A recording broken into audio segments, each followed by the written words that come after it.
Number 76. The lattice energy of LiF is 1,023 kilojoules per mole, and the LiF distance is 200.8 picometers. NaF crystallizes in the same structure as LiF, but with a NaF distance of 231 picomoles, or picometers. Which of the following values most closely approximates the lattice energy of NaF? Is it 510? Is it 890, 1023, 1175, or 4090 kilojoules? And then we just have to explain our choice. Okay. So the first thing I'm going to do is this is kind of like a multiple choice question. They gave us 5 different answers and we just have to pick the right one. Now we have to closely approximate our lattice energy, which means that we can basically reason this out without any mathematical formula. Now there is a mathematical formula, but it's a very obscure formula, which generally speaking with lattice energies, you can figure out the answer by just theory. So what I'm going to do is I'm just going to write out the 5 values. So we have 510, 890, 1,023, 1,175, and 4,090 kilojoules. Now, the specific lattice energy, so maybe I'll say, okay, this is the potential lattice energies.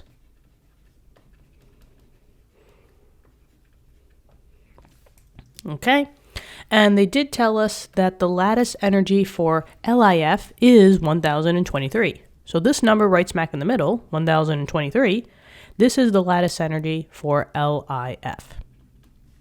Now, based on the information that they told us, we have to figure out what is the lattice energy for NaF, whether it's going to be the same or if it's going to be a lower amount or a higher amount.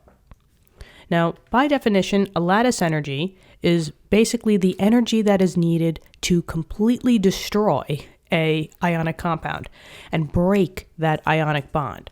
So a lattice energy, for example, for lithium fluoride, LiF, this would be a solid, and this is going to break down into its 2 ions. So the ionic bond is going to be completely severed, and you're going to have lithium plus fluorine. They're not going to be bound into the ionic components anymore. And this goes by their charges on the periodic table. So lithium is in group 1, so that's a +1. Fluorine is in the halogen group 7A or 17, and that's a -1. And specifically, lattice energy is taking your solid ionic compound and turning your components into a gas. So as we're just dealing with lattice energies, let's write out the actual balanced equation for the lattice energy for sodium. So maybe what I'll do here is I will put the lithium one here. We'll put an actual definition for lattice energy. Lattice energy is the energy needed to break the ionic compound into its ions. So we'll do NaF, so sodium fluoride, that's going to be a solid, that's a lattice, and the energy that's needed to break up that lattice is going to turn it into Na plus F, right? Na and lithium are in the same group, so it's a +1 charge. And fluorine is the same thing, so -1, and this will be gas. Okay. So now, as we're increasing in lattice energy, we're going from 510 to 890, right, all the way to 4090.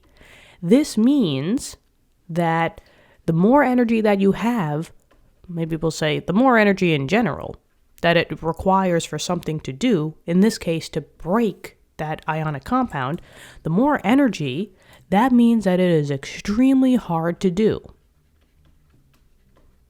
Right? You got to put in a lot of effort to break up the ionic bond between the lithium and the fluorine or the sodium and the fluorine. And now, we'll just say that basically for lattice energy, if you have a really large lattice energy, that means that those 2 ions that are bound in your compound are super close together. So we'll say ions in bond are super tight. They're super close. But on the flip side, as you're going from a high lattice energy to a low amount of lattice energy, this means that it's easy to do. It's less energy. And that means that the ions are farther away. Because if your ions are already farther away from each other, that bond isn't going to be super close. And since they're farther away from each other, it's easier for the ionic bond to be, severed. So ions are farther away from each other. Okay. So now, let's just see. We have lithium +1 and a sodium +1. Now, since the fluorine is exactly the same in LiF and NaF, no one cares. The difference between the lattice energy of lithium fluoride, which is 1023, and the sodium fluoride is going to come from the difference in your ions. So we're just comparing lithium with sodium. Now there's two differences that we can account for here. First up is the charges. Now as far as lattice energy, right? And maybe I'll just say that this is Le. But for lattice energy, one increase in lattice energy will come with an increase in charge. So if you have a higher charge for the metal, that means that you will have a higher lattice energy. The more electrons that are being lost or gained will basically bring the bond together, bring those atoms closer together, because they're but they're transferring electrons, they're transferring more electrons. But since it's a +1 and a +1, that has nothing to do with it.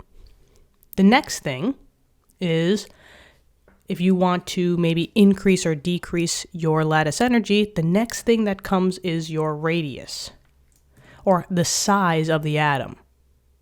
So atomic radius, we'll say. If you have a lower radius, as your radius is decreasing, that will also increase your lattice energy. Smaller atoms are always going to be closer together than larger atoms. If you have two large atoms, they're going to be way out in space, way farther away than if you had two smaller atoms closer together. So here comes my little chart here with atomic radius. Oh boy. Come on. Let's make okay. So I'll put it over here and I'll say atomic radius. Remember that you're decreasing as you're going from left to right, and you are increasing as you're going from top to bottom. So in terms of where lithium is and where sodium is, lithium is on the top, it's in group 1, and sodium is below it.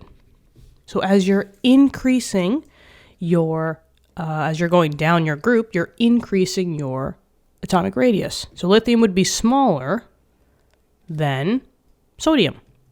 And as you are getting smaller, that lattice energy is going to be higher. So lithium is smaller, sodium is larger. The smaller one always has a higher lattice energy, and the larger atom will always have the smaller lattice energy. So, in terms of sodium, NaF, we know that this has to be relatively lower than LiF's lattice energy because sodium is just a bigger atom. So we can get rid of 1,175, we can get rid of 4,090, and we know that it's not the same, because if it's the same, it has to be the same atom with the same distance. And they told us that as well here. The LiF distance is 200.8 picometers, and it goes with our theory. NaF distance is 231. That's a larger distance. and larger distances always equals lower lattice energies. But now we just have to approximate, well, which one is correct? We're coming from 1023. Now, remember, there's two differences that will drop your lattice energy, your charges and the radius. Now, from here to here is quite a drop, maybe about 200 kilojoules per mole. But then this is basically like half. If something is dropping dramatically, that means that both of these have to change.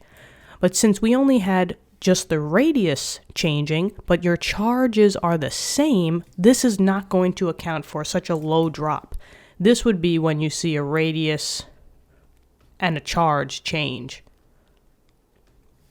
So we can approximate that because the charges are the same, but just the radius is larger, we're going to go with 890.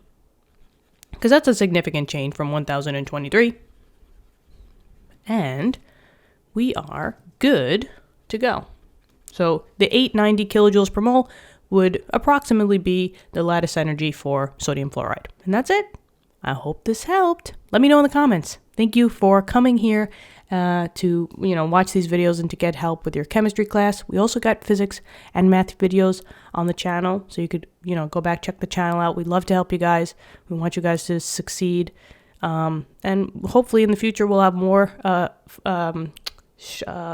subjects for you guys. All right, so I hope you're having a great day. Keep studying hard. Thank you so much for the support, and I'll talk to you soon. Okay, bye-bye.